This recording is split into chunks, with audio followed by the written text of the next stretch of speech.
Hello, friends, and welcome to Looking Up. We are a podcast for Christian women, and it is April the 8th. It is Eclipse Day, and we are in the path of totality. And I think, Kathy, you're on the edge of totality. So this will be an interesting day. It's already the day that we're recording has been nuts traffic-wise. So I hope that wherever you are, you're enjoying a view of the sky. If there's not too many clouds and rain showers, which it seems there will be. But we're glad that you've joined us. We've got an interesting topic that we're going to talk about today, and we have just enjoyed this community that has developed around Looking Up, and we thank you for your support and your interest, and we just enjoy visiting and chatting with you, even if it's just online. Anyway, I'm in Texas. Kathy's in Kentucky. How are things going on in your neck of the woods? Oh, they're going great. I was thinking about you because you just finally got a chance to breathe and slow down a little bit, but you're taking off this afternoon for your family fishing trip. Mm-hmm. And then is that all weekend or one night, overnight ones Oh, or it's 3 nights. three nights? Yeah, Okay. 3 nights. Oh, so Well, that's right. You'll be there mhm, during the eclipse, right. Mm-hmm. which is today. When Which this is airs. Monday. When this Monday airs, yeah. today, whatever. Public Yeah. service announcement. Don't look directly at the sun, in Yeah. case you haven't heard that on the news 1,000 times already. I used to think that there was something like different about the sun that you couldn't look at it. And then I realized it's just that you're not supposed to stare at the sun Mhm. ever. Mhm. But those glasses, I guess, help to block out the damaging rays or something. I don't know. Did you get Mhm. glasses? No, Don't look at the sun. don't look at the sun, Mhm. except for the 2 minutes or less that it's in totality. So, Yeah. Well, even that, I guess I just don't understand the whole craze. I'm mhm. interested in it. I think it's kind of cool, kind of dark, but um, I don't know. It's like the Airbnb. Someone shared a meme, or it wasn't a meme. It's just a picture of all the Airbnbs that were booked over this weekend, and that strip of totality is completely booked. At least I'm sure it was on the internet. It must have been true, but Yeah. Airbnbs, around the rest of the U.S. is it's Mhm. not. They were not booked up. So I guess it's just strange to me that people are traveling to, I guess, just to see something neat. Did you see the one in 2017? Where were you then? Do you remember We that? were we were all at PTP. TP, yeah. Hmm. And that was a total eclipse Hmm. because I I don't think so. remember it getting all that. It was strange. I remember it being It was kind of strange. Yeah. like just darker, but it wasn't anything like complete and total dark. Mm-mm. But they're saying it's going to be different than that. So we'll see. Yeah. I'm sure it'll be great. Yeah. I Well, we're think going to be. everybody should listen to Looking Up during the total eclipse Hmm? and see what happens. Something magical, I'm sure. Yeah. Like the whole grid goes down or something. So this is called Looking Up, but don't look up. Yeah, don't look at the Don't look up sun. today. Just Yeah. look up to God, but not the sun. Yeah. Well, Yeah. we will be at the Bend. We call it the Bend. It's an area close to Lampasas, Texas. So it's about 2 hours from here. It's if any of the listeners have seen Jordan's video called The Bend, that's where we will be. And it's all of John's extended family, his brother and his family, and his sister and her family. So I don't know, there'll probably be 30 something of us. Wow. Yeah. Wow. So it'll be fun. We've done this, I guess, for 4 years now. We started in 2021 after Grady and Janice died. And they would just be so thrilled to know that we were doing Mhm. this because this was their old stomping grounds. Mhm. When Grady was growing up, that's where he went for family vacation, just to go fishing. Mhm. And so we will eat and fish. I won't fish, but they'll fish and Do you kids will stay in run a tent? around. No, there's a little, it's not super little, but there's a lodge there that we rent Oh, as a family.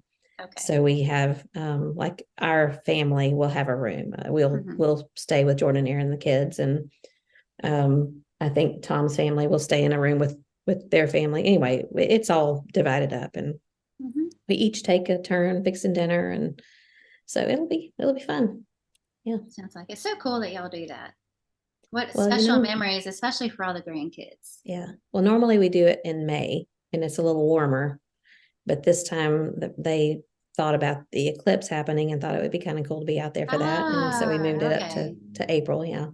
Hmm. Anyway, we're leaving as soon as we get through recording. We'll Hmm. we'll jump in the car and go. But Anyway, I was going to tell you So, about something that I read, unless what did you have something about? mm-mm. Okay. Well, I came across this and I was going to tell you about it earlier and forgot to. It's something that's coming called cicada geddon. Yeah. Have you seen that? I am not looking forward to it. I don't know exactly where it's going to be, but I came across this on a local news station and it says trillions of quote evolution's bizarro wonders, red-eyed periodical cicadas that have pumps in their heads and jet-like muscles in their rears. Says they're Yikes. about to emerge in numbers not seen in decades and possibly centuries. Says they crawl out from underground every 13 or 17 years. Mm. And that it's going to be like jet engines. These black bugs with bulging eyes differ from their cousins. They stay buried year after year until they surface and take over a landscape, covering houses with their exoskeletons and making the ground crunchy. So I think it's going to be in the South. But the South, I don't know exactly what that means, but I'm We are thinking in it's it. I you're saw in a it. map and we're in it. Yeah. And there's actually two waves coming in 2 different months. Like when So are the months? When I do we need can't to go remember. somewhere? I'll have to look that up, but it's like May and June or something. I can't remember. I'll have to look it up. But yeah, I'm hibernating for both of those months. Oh, it sounds horrible. It I mean, does. I'm not, I know they don't sting and they don't hurt you, but they're just so creepy. And if there's Mhm. so many of them, nah, I'm Yeah. gonna pass on that. I'll stay No inside those thanks. months, I guess. Check, Yeah. please. Cicada Geddon. I thought that was kind of funny. Yeah, check, Uh, please. Yikes. I learned So a what's new going on word. there? I learned a new word this week. What? It's mubble fubble. Okay, I like that word. You can have the mubble fubbles. What And is it? it's an old English word meaning a pervasive feeling of melancholy, gloom, a sense of blah, Okay. low spirits. Do you ever Mubble have the fubble? do you ever have the mubble fubbles? I do. Sense of blah? I think I had them this week. Yeah. Sorry for your mubble bubbles. Yeah, that's just fun. It kind of gets you out of the mubble fubble if That's you what say I'm mubble thinking. fubble. If somebody says what's wrong, "Oh, I just have a case of the mubble bubbles." Yeah. Yeah, well, that'll just make you smile right off. That's right. Mhm. I was going to Well, share with you my sister. I've mentioned on here before that she's into making mosaics now. She breaks the mhm. glass herself, and she made me peaches. Well, she gave me this one. Can you see Yeah, that? it's So 3D. it is. This teacup was a whole teacup that she cut. I'm gonna turn it sideways so you can see. Yeah. She cut it in half with a special tool, and Wow. this is a real succulent growing inside of it. There's soil inside here, It's and growing? then yeah, she Wow. gave me she gave me a fake plant in case I kill it. I She can knows put you will, a huh? fake one in there instead, but see all the mosaic glass behind it, and then Yeah. this little beautiful square edging that she did, Hmm. and it is absolutely She's gorgeous. so talented. Yeah, for those of you who are just listening and not watching, I'll share a picture of this in the group. But yeah, she really is. Pretty much whatever she decides that she wants to start doing for her new hobby, she's amazing at it. So you can cut a teacup in half like that without it shredding? I would think that would be kind of Uh, hard to do. well, like I said, she had to get a special tool for it Mm, to do that. But meanwhile, okay. I'm making homemade dog food. So, Your talent, huh? well, I was, Note to self, look for the jars in your kitchen that are that's dog food. right. We need to label those. Don't get this one mixed up with the pretzels. It kind of Yeah. looks, those little They look pretzels like that have animal the crackers. peanut butter inside. Yeah. Well, Ollie ran out of his milk bones. And so I ran across this recipe that's got stuff in it that's supposed to help like their breath and their brain function and their coats and all that kind of stuff. It was I really, think I need those. yeah. And it wasn't supposed to make this many because you can cut it into shapes if you want to. But I just cut them into tiny little squares and made a ton of them. Yeah. Well, they really do look like animal Uh, crackers from here. Yeah. Well, the first time I gave him one, he took it and went over into the dining room and then dropped it on the floor and just looked at it. And I was like, great. Did he eat it eventually? Eventually he ate it. But at Okay. first he kind of looked at it like, what is this? This is not my milk bone. Yeah. But he likes them. He does eat them. So Okay. Well, if he doesn't have anything else, he'll eat them, right? that's right. I guess if this is what I've got. Oh, well. I saw something really cool that I thought this looked like something you might do. It was like 3 or 4 old books like you could find probably at Goodwill or somewhere, or I'm sure you have some on your shelf behind you, which by the way, you're in a different location today. Yeah, And I like it. there's a lot going on around the Yeah. homestead today. So I was trying to stay out of everybody's way. So if they need to come in and out of the house, Yeah. they can. So Yeah, me too. That's why I'm here. Anyway, it was like 3 or 4 old books, and they were tied together with a real pretty ribbon. And then they used it for a knife block, like they had their knives sticking I've down in. Have you seen seen that. that? I thought that was so Yes. cool. Yeah, that's a cool idea. I Hmm. have seen that. I've got this. I haven't even put this up yet. So since we're up here, somebody took Yeah, one of those Reader's Digest condensed books and they put a hook on it. See cool. that? Hmm. And you hang it up on, it's got this little latch Yeah, right here. You can hang it up on the wall and then use it as a hook on the wall. cool. So I haven't figured out where to put that in here yet, but Did somebody give you that? no, we found it at a little antique shop or something and picked it up. Yeah, people are so smart with I recycling, know, reusing things. so clever and creative. I look around my house and go, I don't know. Yeah. Wait, no, you're one of Yeah, those people. no, I'm not. Yes, you are. Like, Yes, you are. give me one The example. little drawer, the little antique drawers that you put in the middle of the table with all the cute napkin holders and the salt and Okay, give pepper me and all one that. more. Okay, so I'm not good at recall. I'm just saying. Yeah. You're, Well, I I, did. I'm right. Okay, you can be right this time. Thanks. We did switch our offices this week. John moved to the back, and I got to set up my office and my sewing room in the big office, and it feels wonderful. Have a nice Oh big yeah, I'm space. sure. Yeah, that's a Hmm. huge space. That's It is. awesome. And I carried I pushed the sewing table in there. And so next time I sew, I can just leave it out. I don't have to put it up because I was always having to put things up when I had spread them out on the kitchen table. So Hmm. I'm excited about that. So that's the difference between me and you is we had this conversation last time. You're going to do this, and then you did it. And then I say things like, "We're going to do this," and then a year later, I'm like, "Yeah, one day we're going to do this." Well, when you have limited amount of time and like, okay, I have from Tuesday until Friday that I can do this. Can I squeeze it in? But that's Hmm. something we had to do because John had to have an office. So Yeah. he's the one really kind of got it going and started moving things. And I feel bad because the room he's in is still has a bed in it and things piled on the bed, but he doesn't care. I care. I want mine to look nice. And of course, it's what you see as soon as you walk in the house because Right. everybody uses the back door, just like your house. Everybody uses the back Hmm. door. Hmm. So anyway, I'm Well, not you'll have to finished with it. share pictures when you're done because I know you'll make it look like you. You'll put your Mhm. touch on it. You Hope always so. make things pretty and cozy. Well, you're sweet. You always say things like that. Well, unless you have something else, we kind of in a time crunch. Plus, my mom told me that our chit chat was too long, so I guess I we have better wrap tons up of our chit things, chat. but I'll save them for next time. No, she can just not be too worried about chit chat if you want to share something else. I just outed her, didn't I? None of, Sorry, yeah, you mom. did. Yeah. We love you, Mom. Hmm. You can have your opinion. Well, I was going to say, all the kids came over for Easter, and Gary has a cello now, a great big, beautiful cello. Wow. I And love the cello. oh my, I mean, we always enjoy listening to them anyway, because they've got their guitars and, all that kind of stuff out. When they come, they play. He has just started. He's only spent a few hours and he sounds so good and it's beautiful. I told him, Mm, I said, I feel like you just brought like instant class to this household. yeah. Like all of a sudden we're cultured Mhm. and it sounds so good. It's So such a smooth, calming instrument to me. yeah, yeah, Love it cello is. music. It's just Well, doesn't he relaxing normally and beautiful. play banjo He has a and banjo, guitar? guitar, and then uh what is it, dobro? Or I always get all the things Yeah. mixed up, but he has a few different things. Pretty much if it has Mhm. strings, he can play it, but He's very musical. now he has a cello, and so that's exciting. The other thing I Hmm. was going to mention is, do you remember I told you about the pot heads that Christy and I made? Hmm.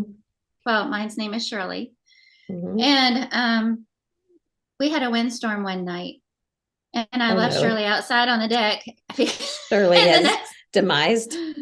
Well, and I forgot to warn Christy about this because they came over one night and Shirley was still out there, but we had a windstorm come through. And when I went out the next morning, Shirley's nose had popped off. The glasses were laying down on the ground in front of her, and her curlers were all over the yard. Poor Shirley. I know.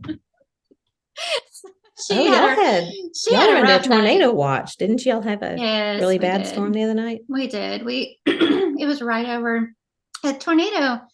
They said we were under a tornado warning, even though a tornado never actually touched down. What happened was we had those shelf clouds or whatever you call them Mm-hmm. that were circulating. And if they ever Like touched a the precursor. grounds, yes, Mm-hmm. it would have been considered a tornado. And it was Yeah. right, it came right over where we were. So we spent some time in the basement. But, we had some thunderstorm and lightning and hail and the Mm-hmm. scary looking sky and all that, but nothing came of it. And so we're grateful for that. But Yeah, it's that time of year that kind of thing yeah, no, happens. I don't really like it. I don't really like it. No, don't like that either. Mm-mm. Okay, So, are you done? yeah, that's good for now. Okay. Are you happy, Mom? We cut down the chit chat. Well, I told her, well, you can always skip ahead because we normally Yeah. say chit chat ends at whatever time. Yeah, I forgot to do that last week and I probably should have. Sorry, that was Well, my fault. we'll figure it out. Okay. Okay, Or will we? probably not. Today, we are going to talk about how sometimes we are overly self conscious. And I was just thinking about this one day last week and how what is it about being self conscious that sometimes prevents us from doing some things that we really should do or makes us do things that we shouldn't. So we're going to kind of explore that. Hopefully you and I will think of some ways that we can improve on this. But this is a problem for me because even just now, like we were talking about my intro, and I was thinking I could do Mrs. Doubtfire and do hello. And I was too embarrassed to do it. Of course, I do it now, but it just didn't seem like a very good way to introduce. And I'm self-conscious about like our topic last week when we were talking about 2 weeks ago, I guess, when I said that I couldn't understand why turkey and Greece. Yeah, I thought that turkey would be, I can't even remember how I said it, but I felt so stupid afterwards because of course that Turkey is further east and it would be further away in the hour. Anyway, I start overthinking and go, oh, people are going to think I'm so stupid. I should have rethought that. I shouldn't have even said anything. So there's always things that I'm thinking to myself, someone is going to think I'm an idiot, or what did I have on my face? I was do you do that? I'm sure everybody probably Yes. does when you get in the car Yes. and you have this big mark on your face. You're like, oh, great. No one told me that I Yeah. had mascara Your across. mascara, yeah. Your mascara smudged up into your eyelid up there. Yeah. Yeah. Well, I've had Oh some really yeah. embarrassing things that I can't even tell on the podcast, but anyway, yeah, I've told you, but we'll not. If someone wants to know in person, I'll tell you. Just ask me later, but I can't do it on here. But I was just thinking about how it can be really unhelpful to be overly self-conscious. I was trying to think of a synonym. The only one that I could really come up with was embarrassed, easily embarrassed. Can you think of any other synonyms for that? No, I think that works. Yeah. I looked up the definition, and it says that being self-conscious is a tendency to be preoccupied with your own appearance or actions, particularly about how you think others might perceive you. So there's all kinds of things wrapped up in there, just being preoccupied with self. That's one thing. And then I don't know about you, but I tend to assume that someone else is thinking X about me. And then I wrestle with it and worry about it. And there's a meme that goes around occasionally, and it's just a little critter that says, okay, let's review our mistakes. What you lay in bed at night after you've been somewhere and you're thinking, oh, okay, let's review my social mistakes or whatever.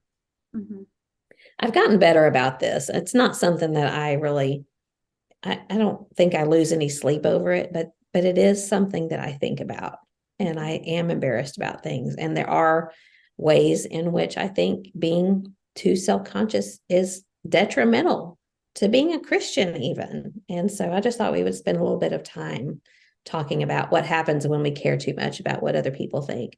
And what is that balance between when you care what someone else thinks and you don't care at all? Because I think that we should care somewhat, don't you? Yeah, some people act like they don't. Yeah, exactly. Yeah, there are definitely Yeah, people who don't.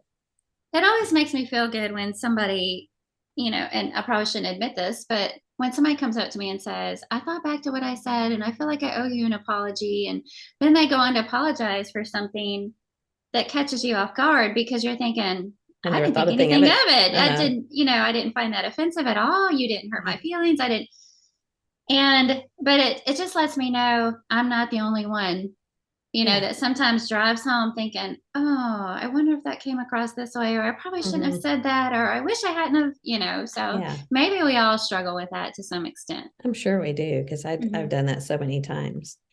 Well, let me just ask you a few questions and let me know what you think. How often do you have negative thoughts about how you look to others?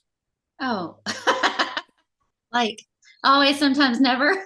Yeah, we go back to that episode. That's probably an always. Yeah. That makes me sound vain. See, now I'm self conscious about sounding vain.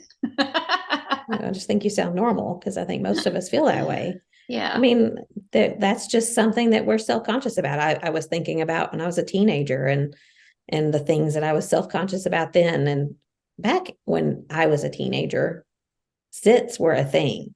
And now there's all kinds of medicine. Like I don't know about you, but I was just thinking the other day that I don't ever see acne on young people anymore. It's like it's gone. Mm-hmm. I guess because there's so many effective medicines now. But back in my day, Back in we my had day, we had zits. Clearasil, Physoderm. Clearasil, right? Yeah. Yeah, Physoderm. Remember Buff Puff?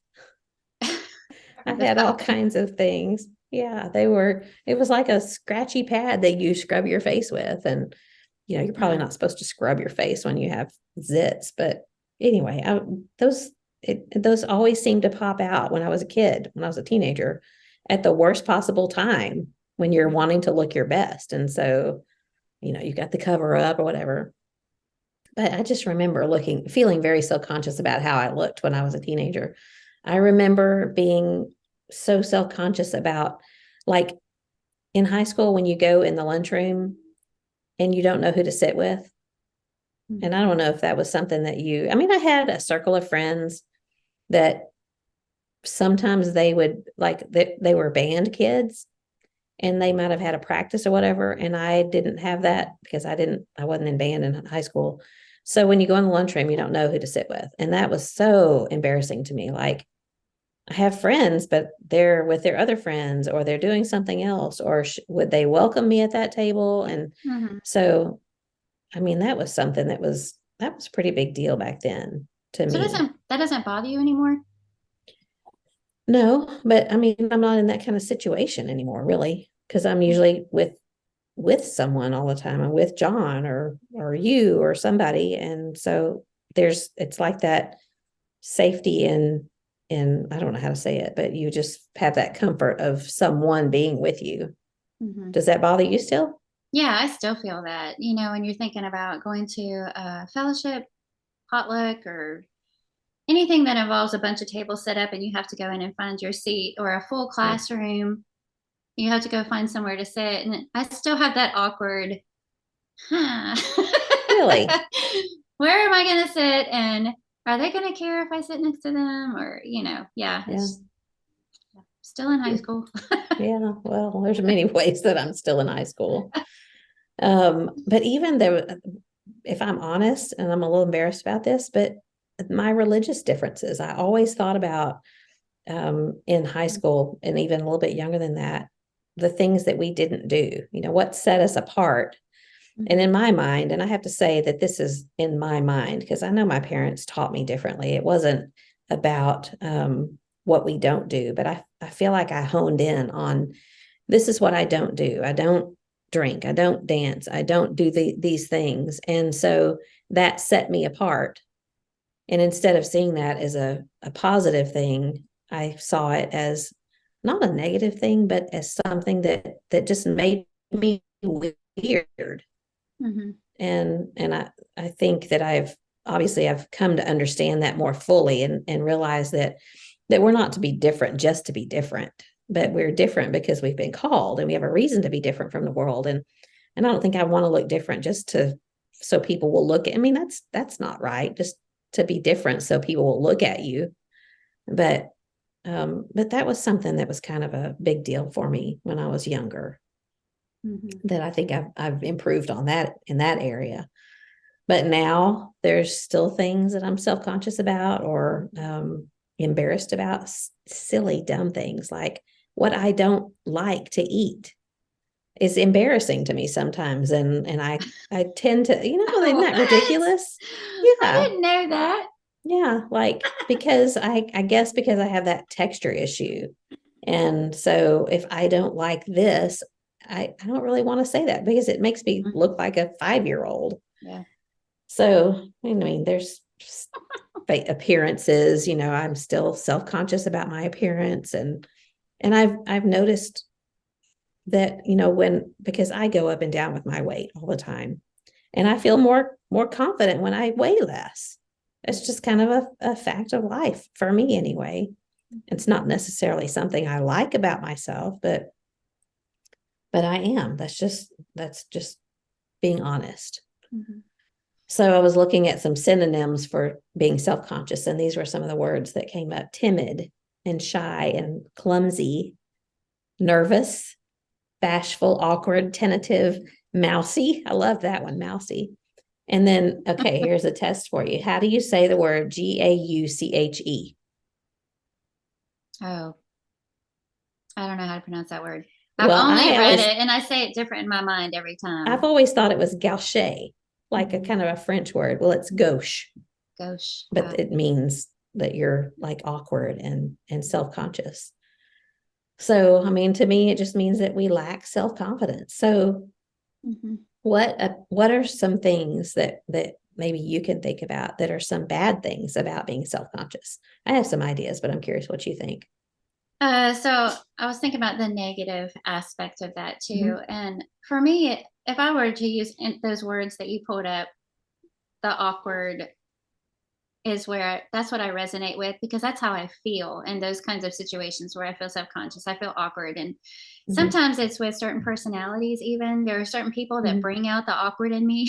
And Yeah. it's not their fault. It's not them. It's not that they mean to. I just feel overly awkward or clumsy, either by how I even move my body or speak or, and then I Yeah. feel like everybody around me is effortlessly cool Mhm. and witty on the spot. And I'm like going, just, Yeah, me too. but, Me too. and that's not really a big deal, but there can be an extreme to that. And I think when you defined it in the beginning, just this overly concerned with self. Preoccupied. Yes, Mhm. overly preoccupied with self. And so the negative aspects that came to my mind were just a couple of things. It keeps me from speaking up when I need to, Mhm. in some situations, or it can keep me from choosing what's best for our family. With our values, our priorities, our lifestyle. It might come up with what programs we choose to be involved in, how we choose to spend our money, what we choose to participate in. When it's a situation where everybody else does it and assumes that's what you're going to do, or it's just a given, and then you make a different choice. If you're overly self conscious, it can keep you from having the courage to make those best choices for your family. So, Mhm. those were a couple of the things that came to my mind. And I ran across a quote. I wasn't even looking for it in relation to this topic. I just ran across it. And it was one by Elizabeth Elliot. And she said, "Fear arises when we imagine everything depends on us." And I Yeah. think that's kind of at the Mhm. root of what we're talking about. Yeah. Yeah. When we imagine that being the key word there, because Mhm. we've assumed. Mhm. Yeah, those are sort of things that came to my mind as well. But one of them, and really, this may have kind of been what got me thinking about it, was that being embarrassed or being self-conscious about a fault that we have or Mhm. a weakness that we have is it might prevent us from asking for help from our brothers and sisters in Christ. Mhm.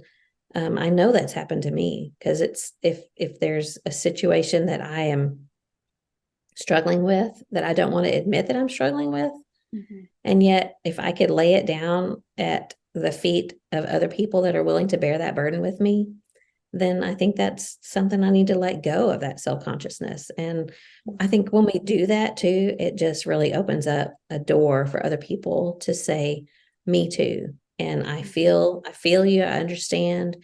I've struggled with that. Here's what helped me, or I've struggled with that. And I don't know how to help you other than to say that I'm going to hold your hand through this. So to me, that's one of the biggest ones, is that if we feel so self-conscious about something, I think the devil uses that to keep us alone and keep us isolated, and to prevent us from asking others for help, or asking others just to walk in this difficulty with me. Mm-hmm. So that was one of the things I thought of. And then another one is that I think that being super self-conscious means that we are automatically assuming a harsh judgment from someone else. Mm-hmm. And there may be some people that do, but I think the vast majority of people, like you were saying, they were like, I don't know what you're talking about. I have no idea why you feel self-conscious about that, or I don't remember you saying that. And if you did, I didn't take it that way. But I think we just tend to make these assumptions that people are being mean to us. And like we've said so many times, you get what you're looking for. Mm-hmm. And in this case, maybe you don't get what you're looking for, because people are not out to get us. Well, And and they're the not. truth of the matter is they're just not even looking at us. They're not looking that closely at us. We're Mm. the ones, sorry, preoccupied with ourselves. They're not preoccupied with us. So Yeah, I can't imagine why not. they're not looking that closely. You know, the Mm-hmm. things that we might be worried about, they'll never notice because they Yeah, don't care. yeah, exactly. So just the whole idea of being self-conscious, I mean, when you really think about it, it sounds harsh to say, but it's pretty self-centered. It's pretty selfish. And I don't want to make anybody who struggles with being self-conscious feel even worse about that, because usually you're beating yourself up already. Mm-hmm. Because I know that I do. I laugh about it sometimes, because, sometimes it's an awkward thing that I say. and I'm like, oh, just, you want to just back up and Yeah. Rewind. not, yeah, not encounter that person in the first place, or Yeah. say something really smart. And it's usually one or two people. And you and I have talked about Mm-hmm. this.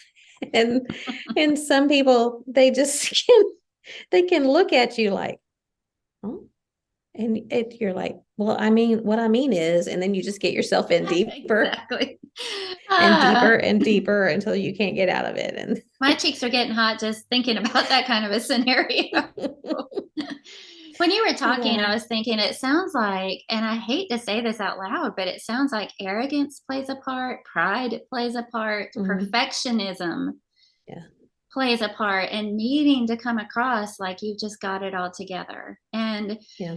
And I know that's probably true, you know, and it's like you said, not trying to make anybody feel worse about it who struggles with it, but sometimes it's good to put things in perspective, to see the reality of it. And when I think about Neil, he's probably the least self-conscious person I know. And I don't mean I don't mean that in a bad way, like he just doesn't care. But you know, if I were to point out something, and I'm not saying that this happens, I'm just trying to think of an example. Let's say that we've been with people at the church building, and then on the way home, I say, "Oh, you've got like a booger," you know. I'm sure he's going to be so glad that you shared that. He would just go, "Oh, really?" You know, or Mhm. you know, I mean, it just that's a bad And I would example, obsess but about it for the next three yes. weeks. Whereas I would have been mortified and not Hmm. even want to go back to church that night. You know, I mean, Yeah. just that's and for when he preaches, he doesn't use notes. He memorizes his lesson and then presents it. I would never do that Hmm. because I would skip a word in a verse, or I would say something different than I meant, you know. And on the back end of that, I'd be kicking myself because I felt like it would need to be a certain way, you know. So I feel like it's almost Personality a thing. personality thing, Hmm. and you know, some of those weaknesses that we might struggle with, like perfectionism, or you know, Yeah. a little bit pride, a little okay, a big pride problem Hmm. might play into when we struggle with being overly self-conscious. Yeah. Yeah, definitely. I mean, I think it does. And, um, I mean, but then that kind of brings to mind what we want to have, the good kind of pride, because that's one of the good things that I think comes from being Mm-hmm. self-conscious, is that we want Mm-hmm. to remember that God made me and I'm valuable to him and I'm loved by him, regardless of whether or not I have a booger in my nose. When other people might say, ew, she had a booger. And That was a bad example. you can't get that back in the box though. Well, I think there's a difference between always doing our best, Mm-hmm. being the best version of ourselves that we can, putting our best foot forward, and always needing to be the best or be perfect or seen a certain way, like overly preoccupied with that. Well, where's the balance there? Yeah. That's the Yeah. question that I Well, have and for I'm you. I'm hoping you'll answer that because this was your topic idea. Yeah, this is where I need your help though, because that was one of my questions is what is the balance Mhm, between caring what others think and not caring at all? Because like you said, mhm, we know people that are both ways. And I I tend to admire people who are not self-conscious. mhm, They're, I don't want to say not necessarily the let it all hang out kind of people, mhm, because I think, like you said, we want to be the best version of ourselves. We want to put our best foot forward. We want to honor God in everything that we mhm. say and do. But I think, again, there's that what exactly does that mean? Because if we have that perfectionist type personality, then, presenting our best to honor God is something different for you than it is for someone who is satisfied with just trying to be the best. Yeah. And that's where I don't really know exactly what the answer is, Well, because I think you're right. It's a personality the thing. ironic thing is that those people that you admire that aren't self-conscious, aren't you so comfortable around them? Yes. Because they just give off that vibe of being comfortable in their skin, whether things are perfect or not, and it helps you relax when you're around them. Whereas somebody Mhm. who is a little Yeah. overly self-conscious, that vibe comes off, and I think it Yeah. makes everybody around them feel a little tense or uncomfortable or awkward. Yeah. So here we are overly self-conscious and worried about other people think, and we're making it worse Yeah. because we're not keep I don't think we keep that a secret. I think that that's something that's probably not all that hidden Hmm. as much as we'd like to think it is. Yeah. So what is it about those people, trying to think of someone, like what is it about Neil that makes him self-conscious? What makes you comfortable around him is, I think, in just thinking about Neil, is he's interested in other people. Maybe that's one of Mhm, the keys, is that he's not so focused on himself, mhm, not preoccupied with his own self, but he's asking you questions about you. John's really good at that. He's always mhm. anytime we're around somebody new, I kind of have this mental count. Okay, how long is it going to take for him to ask, so where are you from? Usually it's about 18.2 seconds, but it's, I think maybe that's one of the keys, is being more interested in other people. And that's biblical. That's even one that I wrote down, thinking Mhm. about Philippians 2 and how that says that, um let's see if I can find it, because if I try to quote it, I'll never do it right. Well, while you're um looking that up, that's exactly what I was going to say is I think that's the key for Neil is he doesn't have time to worry about himself because he's thinking about other people. yeah. Even when he's preaching, he's thinking about the message for them. And Hmm. when he's talking to people, he's thinking about them. And I'm sitting there going, you know, do I have an eyebrow hair sticking up? Do I have a, Yeah. Yeah. I think in some ways it's just being real here. It's maybe a little easier for guys. Maybe, I don't know, Mhm, because they don't have the makeup to worry about, and they have short hair, and mhm. they're supposed to have wild eyebrows and facial hairs. Anyway.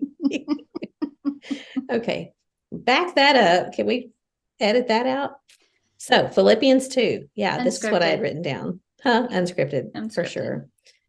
Biblically, just thinking less on self and more on others. See, I didn't even remember I wrote that down, and I said that about Neil.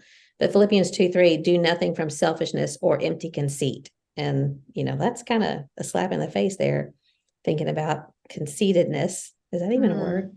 Conceit, just being conceited. Mhm, But with humility of mind, regard one another as more important than yourself. Do not look out for your own personal interests, but also for the interests of others. And then it goes on to talk about how Jesus emptied himself and took on the form of a servant. So that probably is key right there, is just to be so focused on others that we don't mhm, have the energy or the time, or we have a proper view of ourselves, and realizing that we are not as important as we might think that we are. Um, that doesn't even sound right. We are not, like you said earlier, people are not really thinking about us. They're not wasting Mhm. their brain space thinking about whatever faux pas we just committed. So, you know. Yeah, I think if you wonder where you fall in that spectrum, when you walk into the door that you're going to see people at, I'm always thinking of the church building environment, but say you're walking into the multi-purpose room where everybody's hanging out. What is your mindset when you open that door and walk in? Are you thinking about you making an entrance? How do People I looking look? at How's you. my hair? How's Mhm. my, I'm making my entrance now. All eyes are on me. What impression am I giving off? Or when you're opening that door and you're walking in, are you looking around for people? Are you focusing on them and who you can go greet, hug, Mhm. talk to, and I think that kind of overall emphasis, like you were saying, is what makes the difference in being overly self-conscious and just being humble is where's your emphasis? Are you thinking about how you look and how you come across, or are you thinking about that person that you're interacting with? Mhm.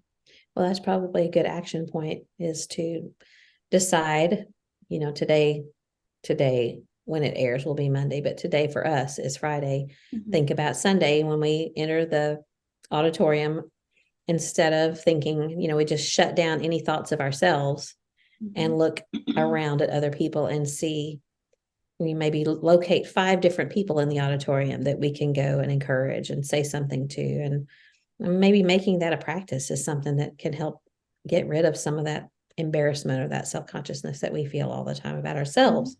Good So it's just idea. so preoccupying. Mm-hmm. I was trying to think about some good things that come from being self-conscious. And one of them, I think, is that it tends to make us take more care with the words that we say rather than just word vomit. Mm-hmm. Sorry for that mental picture, but that's what some of us do sometimes, is just let it all hang out. And I think if we are a little bit self-conscious, and maybe that's key, a little bit, Mm-hmm. it makes us think before we speak. And thinking before we speak is always a good thing. Mm-hmm. Just being sure of what we say and not saying things that we're going to regret later. And that's kind of a hard thing too, because sometimes we just make mistakes. Mm-hmm. And then I think that we're also trying to represent ourselves and God in a good and positive way when we're self-conscious. But again, maybe that's part of being intentional about how we want people to see us and view us as being a representative of God and not just seeing ourselves. But then that means that we're not thinking about self, we're thinking about God. Mm-hmm. That makes sense. It does. And I was thinking the positive aspects of it are it helps us be more aware of how we come across. Mm-hmm. And you know how you said something about they seem harsh, they seem brusque, but once you get to know them, that's not really how they are. That's just how they come across. And we've talked about this before, but my dad told me when I was a teenager that, you know, when I'm not smiling, I look stuck up.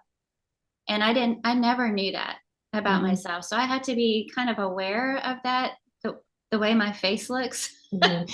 Neil said when he's preaching to me, I look mad, not preaching to me, but when he's Yeah. preaching Because if he's and preaching to I'm you, you sitting might be. there, yeah, he Mm-hmm. can't read my face because I look mad. And so a little bit of self consciousness can help us realize how we're coming across with Mm-hmm. our expression or the way we're talking to people. And that's a good thing. We all need Yeah. to be doing that. And also gives us an opportunity to consider the feelings of others. Yeah. If I'm thinking about how I'm talking to someone, and what they need from me, can I be that for them? Mm-hmm. Um, if I've struggled myself with insecurity and that awkwardness on where to sit, I think there's a little bit of loneliness to that. It Mm-hmm. kind of makes you feel lonely in those situations, or fear. If I struggle with those, maybe I can ease somebody else who might be struggling with those things. So I think that's another positive aspect of that. But like the verse that you read in Philippians 2, it says, consider not only your own interests, Mm-hmm. but also the interests of others. So there is a balance. It's not that we don't ever take care, think about ourselves, think about how we're coming across or how we're presenting. It's not that we just throw that out the window.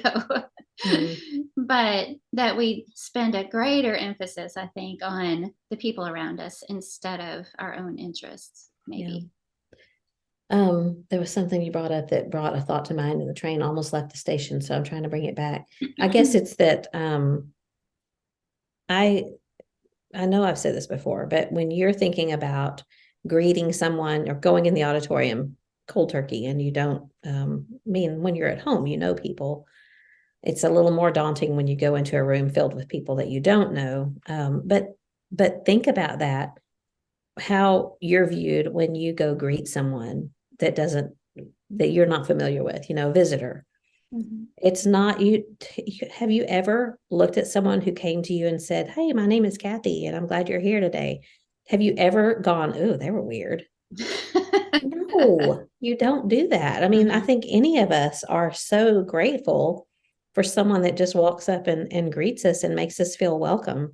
Mhm. Whereas we're so self-conscious, and I know I am. I've gotten over some of this, but I tend to think, what am I going to say next? And then I forget their name that they tell me. But even if I just say, you know what, I was so nervous about what I was going to say next, I forgot your name. Can you tell me one more time? I Mhm. think that puts them at ease because they're probably a little bit nervous as well. And I guess part of me thinks, and if that makes them think I'm weird, then that's probably kind of their problem and not mine. Mhm. Because I know that I'm trying to do the right thing. But I really don't think people are that way. I don't think people are thinking that any of us are strange when we try to make them feel welcome. So I think the purpose behind what we do and what we say, even if it is awkward, if we mean to make someone feel welcome, if we mean to make them feel special or loved, then it doesn't really matter. If we do say something awkward, and if we are weird, just be weird. That's an article that Christy Huntsman wrote, Just Be Weird, because she says she's an overthinker. Mhm. And I've thought about that several times. Just do it. Just do the weird thing. And it's probably not nearly as weird to someone else as it is what you're overthinking in your mind. So Yeah, but even maybe if it that's another thing. is, maybe it wasn't clever, witty, cool.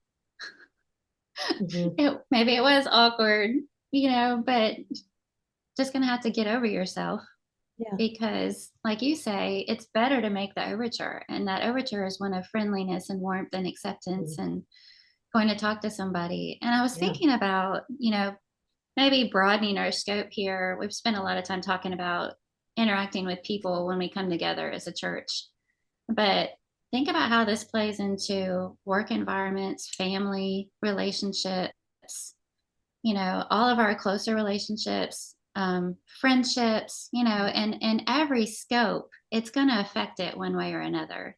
Mhm. And how many of the problems that we bring upon ourselves, maybe in our marriages even, are Mhm. because we have this heightened protective view of self and we don't want to be perceived a certain way or seen a certain way, and we can't get past that, that Right. pride that's caught up with that, and Mhm. it ends up creating problems in us being maybe even intimate or transparent, with people in our families. Yeah. I can hear somebody knocking on my door downstairs, and Neil's out on the mower.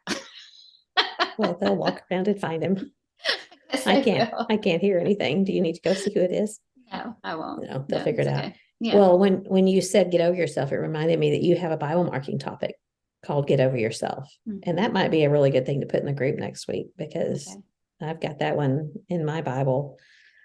And that's kind of what we're talking about. Get over Hmm. yourself and do the right thing. Hmm. And I know that sometimes I need to get over myself and stop thinking about myself. Yeah. I think maybe I'm making myself sound bad, but I mean, that's just something I think we all struggle with to a different degree. Hmm. Maybe some people are a little bit more preoccupied with it than others. But I see an improvement in myself since I was younger. So I know that it's something that we can get better about and not be quite so preoccupied with self. I'd be curious to know, where does it come from? Because it's not like you said, it's not like people are out there harshly judging or have ever thought or said anything when we've come up to talk to them.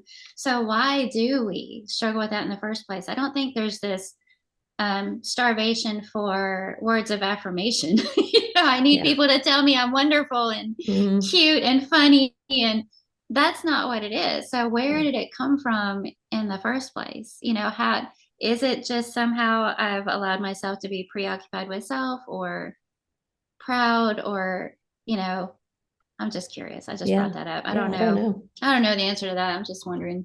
All bad things come from the devil. So There you go. self-consciousness comes from the devil There too. you go. Okay. Well, I That did look works. up to see what is the opposite of self-conscious. So, by the way, here's something good for you. The Power Thesaurus. Have you ever used that when Mhm. you write? It's just powerthesaurus.com and it's a great thesaurus. Anyway, so when I looked up an antonym for self-conscious, um, the words that came up, there was some negative and some good, but one of them that I thought was negative was boastful and Mhm. arrogant and proud and sassy. Those were not so great. Mhm. Sassy. We can be a little sassy when we're um, self-conscious, but Mhm. the good words that came up were confident, brave, bold, and strong. Hmm. And I thought, well, I think those are good words as long as as long as they come from a good place. If Mhm. our confidence comes from God, if the fact that we're brave comes from the fact that we know that God is on our side, Mhm. if we're bold for the gospel, if we're bold for the Lord, yes, that's good. Maybe not bold in just saying whatever we want to say, Mhm. because I think that's a temptation for some is just to, I'm going to say whatever I want to say, and it's up to them how they take it. And Mhm. I just don't think we should be that way either. I think we should take care with our words. Mhm. I mean, that's biblical too. Our words need to be seasoned with salt and full of grace. But to be brave, bold, and strong for a good cause is a good thing. So I think we can see that in a good way. The bold and the beautiful. Not that you've ever watched it. I haven't. Yeah, is that even on TV anymore? I don't know. Yeah. When I worked at The young women listening are like, what? yeah, What are they even talking about? yeah. When I worked at the bank before we had kids, so this would have been late 80s, we ate lunch. Sometimes John would come eat lunch with me in the break room. I worked at a bank in San Marcos, and they always had The Young and the Restless on the TV. And that's a soap opera for those of you who don't know what The Young and the Restless is. Those things are so easy to get caught up in.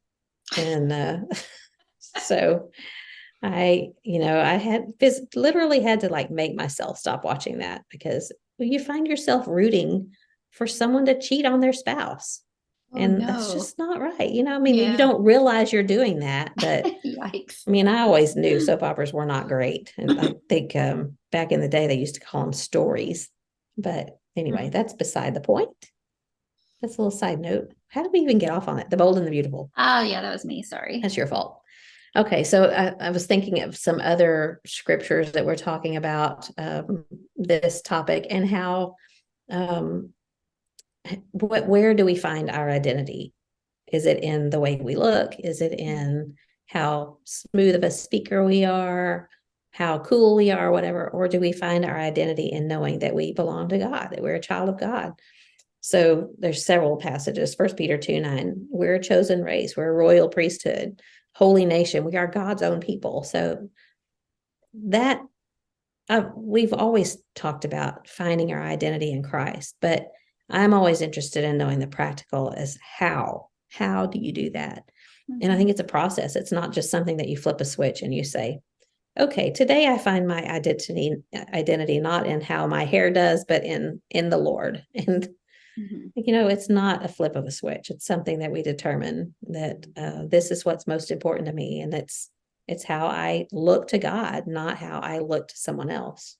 Of course, there's Colossians 3:3 and 4, which is just following our verses, but it talks about how you have died and your life is hidden with Christ in God.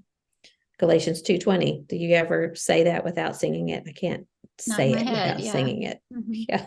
But it's no longer I that live, but Christ that lives in me. 1 John 3:1. I love this. See what kind of love the Father has given to us that we should be called his children. Mhm. And, when you think about what that kind of gift is, that we are called the children of God, that gives you some confidence in yourself when you know that you have been obedient and that you are a child of God. And then Romans 8:1 talks about how there's no condemnation for those in Christ. So there's lots of self-condemnation for those of us who tend to be self-conscious, but when it gets down to what really matters, there is no condemnation from God, and that's all that really matters. Mhm.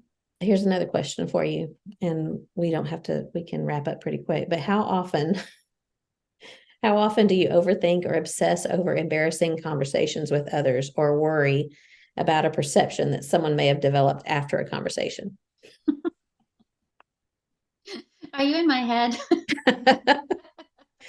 Here's another question. And I mean, you don't have to say but you in the general sense. Do you change your personality to fit in? And I have done that before. When you think, I don't know, I've even mentioned this before, when you tend to say, oh, I love that, and you don't really like it all that much, but someone else that you admire really Mhm. loves it. And so um, you want to be like that person. So Mhm. I think we change how we really feel to fit someone else. And that's, to me, being self-conscious.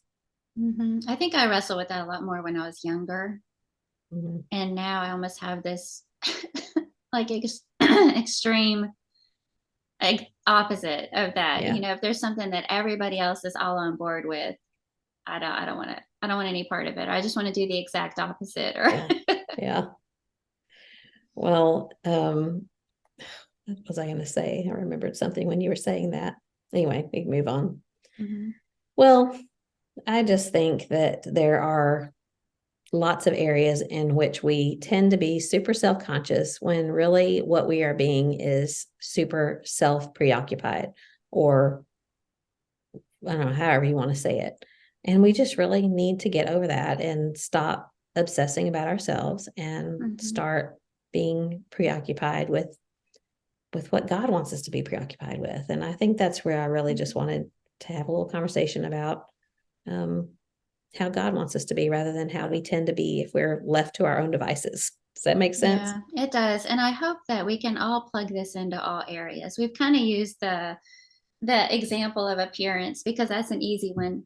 But that doesn't mean that everybody listening even cares about their appearance. That could be like a very bottom of their priorities. But maybe you are self-conscious in your relationships with your in-laws or how you parent, or there's all these different areas where we can struggle with that and it ends up affecting it negatively. So I'm hoping we can all just kind of some of the things that we've talked about, we can plug into whatever those areas are that we might struggle with at. Mm-hmm.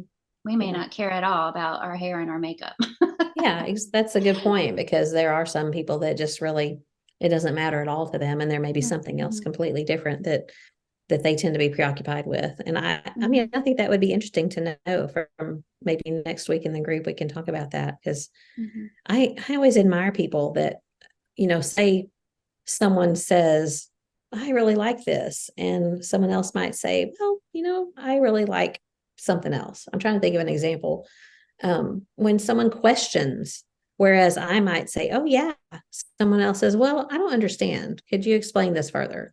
Mhm. And I just always admire people, because I think that indicates that they are thinking, they're Mhm. not just going along with whatever's being said, but they're truly thinking about what someone's saying and how that might impact them and how it might impact others. And so I just think that's kind of that's an interesting point, that it's not necessarily all about appearance, but about how we think. Or Mhm. anyway, we can talk about that next week in group. Yeah, and the last thing is that grace, as always, plays a part in this too. Because, like you were saying, chances are people aren't even thinking or judging us or reacting, but we're the ones that have place that on them somehow. I'm thinking about the individuals that I might talk to that I always walk away from feeling a little bit less than. Hmm. That wasn't, they don't bring out the best in me, or I always feel awkward and Hmm. dumb or whatever when I'm around them, when it's probably not them at all. Yeah. And it's not even fair of me to put that burden on them Yeah. when I'm the one being overly self conscious. So there's a matter of extending grace and assuming the best in people also that I think would make it easier for us to get over that. Yeah. And to be fair, I think there are some people out there who do want to make you feel dumb. Yeah. They elevate themselves by lowering others, the mean girls kind of mentality. But I think that there are far fewer of those than there are people who generally just don't think anything about your weirdness. And they appreciate your weirdness because they realize that they have their own. And Hmm. it's just what makes us unique. It makes us I just think I find it interesting, the differences in people. And it's always curious to me. Why do we think so differently? And why do we have such different likes and dislikes? And that's just how the world works, because God made us different. So makes me anyway. think about, I think it was Sheila Butt years ago that was talking about how it's not self-esteem. Teach your daughters to have Christ esteem. It's You good. know, that everything we are is through him, and then that will keep everything in the proper balance where it's supposed to be. That's a good point. And I think maybe another little point to that is, I think that some of us who have struggled with being self-conscious or having a low self-esteem, we might have a knee-jerk reaction and teach our daughters to go the complete opposite way. And maybe that plays a part into why some people are not at all self-conscious, because they've been taught to think of themselves more than they think of anyone else. So again, balance, we talk about this all the time, but balance is always the key. Okay. Anything Good else? Conversation. Yeah. All right. Well, do you have something good for me this week? I do. So we learned a new game, and again, thanks to my sister Christy, she's the game master. But we played one called Crack List. Crack List. If I'm saying that clearly. And we played it twice now. Once was just me and her, which was fun. But then we played it again when there were 6 of us, and that was way more fun. But there's all these different category cards that you flip over, and in your hand is a deck of cards that each have like a letter on them, plus some specialty cards that come into play at different times. But anyway, when the topic is chosen, you have to lay down your card with a letter on it and come up with a word that fits that topic that starts with a letter. But it sounds more, it's a lot more fun than I'm making it sound. Is it 2 words, crack list, or yes, 1 word? Okay. I think it's 2 words.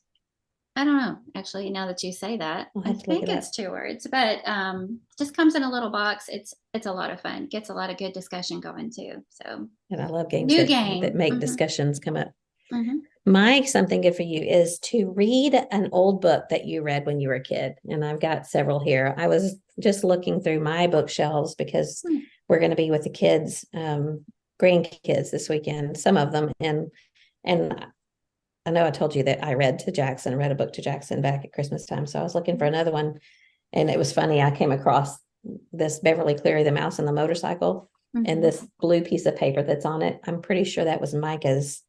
I hope this doesn't embarrass him, but if he's too self-conscious, if he is, I think he was making like a library card, because it's got words at the top, like scribble at the top and bottom. So he was pretending to play library.